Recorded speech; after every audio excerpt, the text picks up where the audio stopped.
राधे राधे दोस्तों, आइए श्रावण माह महत्तम कथा अध्याय 24 सुनते हैं।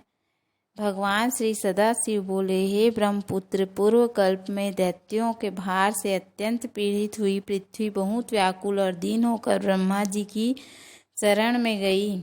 उसके मुख से वृत्तांत सुनकर ब्रह्मा जी ने देवताओं के साथ क्षीर सागर में विष्णु के पास जाकर स्तुतियों के द्वारा उनको प्रसन्न किया। तब नारायण श्री हरि सभी दिशाओं में प्रकट हुए और ब्रह्मा जी के मुख से संपूर्ण वृत्तांत सुनकर बोले, हे देवताओं, आप लोग डरे मत। मैं वसुदेव के द्वारा देवकी के गर्भ में अवतार लूँगा और पृथ्वी का संताप दूर करूँगा।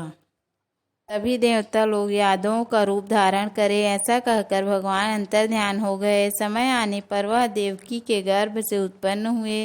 वसुदेव ने कंस के भय से उन्हें गोकुल पहुंचा दिया और कंस का विनाश करने वाले उन कृष्ण का वहीं पर पालन पोषण हुआ। बाद में मथुरा में आकर उन्होंने अनुचरों सहित कंस का वध किया। तब पूर्ववासियों ने आदर पूर्वक यह प्रार्थना की कि हे कृष्ण, हे कृष्ण, हे महायोगिन, हे भक्तों के अभय देने वाले, हे देव, हे शरणागत वत्सल, हम शरणागतों की रक्षा करें।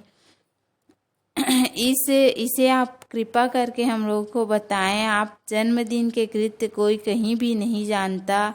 वह सब आपसे जानकर हम सभी लोग उस जन्मदिन पर वर्धापन नामक उत्सव मनाएंगे। अपने प्रति उनकी भक्ति, श्रद्धा, सौहार्द को देखकर श्री कृष्ण ने अपने जन्मदिन के संपूर्ण कृत्य को उनसे कह दिया। उसे सुनकर उन पूर्ववासियों ने भी विधान पूर्वक उस व्रत को किया।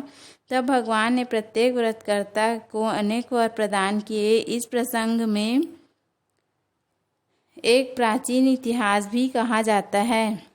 अंग देश में उत्पन्न एक मितजीत नामक राजा था। उसका पुत्र महासेन सत्यवादी था और तथा सन्मार्ग पर चलने वाला था। सब कुछ जानने वाला वह राजा अपनी प्रजा को आनंदित करता हुआ उनका विधिवत पालन करता था। इस प्रकार रहते हुए उस राजा का अकस्मात देवयोग से पाखंडियों के साथ बहुत काल पर्यंत साहचर्य हो गया और उनके संसर्ग से वह राजा अधर्म परायण हो गया। वह राजा वेद शास्त्र तथा पुराणों की बहुत निंदा करने लगा और वर्णाश्रम के धर्म के प्रति अत्यधिक द्वेष भाव से युक्त हो गया।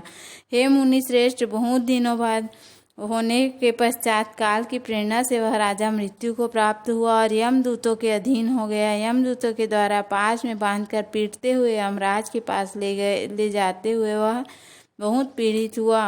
दुष्टों की संगति के कारण उसे नरक में गिरा दिया गया और वहाँ बहुत समय तक उसने यातनाएं प्राप्त की। यातनाओं को भोग कर अपने पाप के शेष भाग से वह पिशाच योनि को प्राप्त हुआ। भूख और प्यास से व्याकुल भ्रमण करता हुआ मारवाड़ देश में आकर किसी वैश्य के शरीर में प्रवेश करके रहने लगा। वह उसी के साथ पुण्यदायिनी मथुरापुरी में चला गया। वहाँ पास के ही रक्षकों ने उस पिशाच को उसके गृह से निकाल दिया। तब वह पिशाच वन में तथा ऋषियों के आश्रम में भ्रमण करने लगा। किसी समय देवयोग से श्री कृष्ण जन्माष्टमी के दिन व्रत करने वाले मुनियों तथा द्विजों के द्वारा महापूजा तथा नाम संकीर्तन आदि के साथ रात्रि जागरण किया जा रहा था। वहाँ पहुंचकर उसने विधिवत सब कुछ देखा और श्री हरि की कथा का श्रवण किया। इससे वह उसी क्षण पाप रहित, पवित्र और निर्मल मन वाला हो गया। वह यमदूतों से मुक्त हो गया और प्रेत योनि को छोड़कर विमान में बैठ दिव्य भोगों से युक्त हो विष्णु लोक पहुंच गया। इस प्रकार इस व्रत के प्रभाव से पिशाच योनि को प्राप्त उस राजा को भगवान विष्णु का सानिध्य प्राप्त हुआ। तत्वदर्शी मुनियों ने पुराणों में इस शाश्वत तथा सार्वलौकिक व्रत का पूर्ण रूप से वर्णन किया है। सभी कामनाओं को पूर्ण करने वाले इस व्रत को करके मनुष्य सभी वांछित फल प्राप्त करता है। इस प्रकार जो कृष्ण जन्माष्टमी के दिन इस शुभ व्रत को करता है वह इस लोक में अनेक प्रकार के सुखों को भोग कर शुभ कामनाओं को प्राप्त करता है। हे ब्रह्मपुत्र, वहाँ बैकुंठ में 1,00,000 वर्ष तक देव विमान में आसीन होकर नाना विधि सुखों का उपभोग करके अवशिष्ट पुण्य के कारण इस लोक में आकर सभी ऐश्वर्यों से समृद्ध तथा सभी अशुभों से रहित होकर महाराजाओं के कुल में उत्पन्न होता है।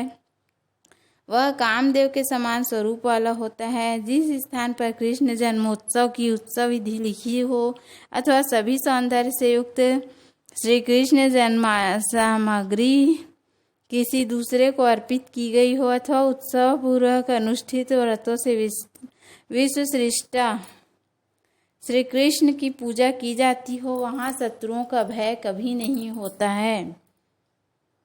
उस स्थान पर मेघ व्यक्ति की इच्छा करने मात्र से वृष्टि करता है और प्राकृतिक आपदाओं से भी कोई भय नहीं होता। जिस घर में कोई देवकी पुत्र श्री कृष्ण के चरित्र की पूजा करता है वह घर सब प्रकार से समृद्ध रहता है और वहाँ भूत प्रेत आदि बाधाओं का भय नहीं होता। जो मनुष्य किसी के साथ में भी शांत होकर इस व्रतोत्सव का दर्शन कर लेता है वह भी पाप से मुक्त होकर श्रीहरि के धाम को जाता है। इस प्रकार श्री स्कंद पुराण के अंतर्गत ईश्वर सनत कुमार संवाद में श्रावण मास महात्म्य में जन्माष्टमी व्रत कथा नामक 24वां अध्याय समाप्तम। तो उम्मीद है आपको हमारा वीडियो पसंद आया होगा। यदि हमारा वीडियो पसंद आए तो वीडियो को लाइक करें, चैनल को सब्सक्राइब करें। जय भोलेनाथ, जय शिव शंभू, जय श्री कृष्ण।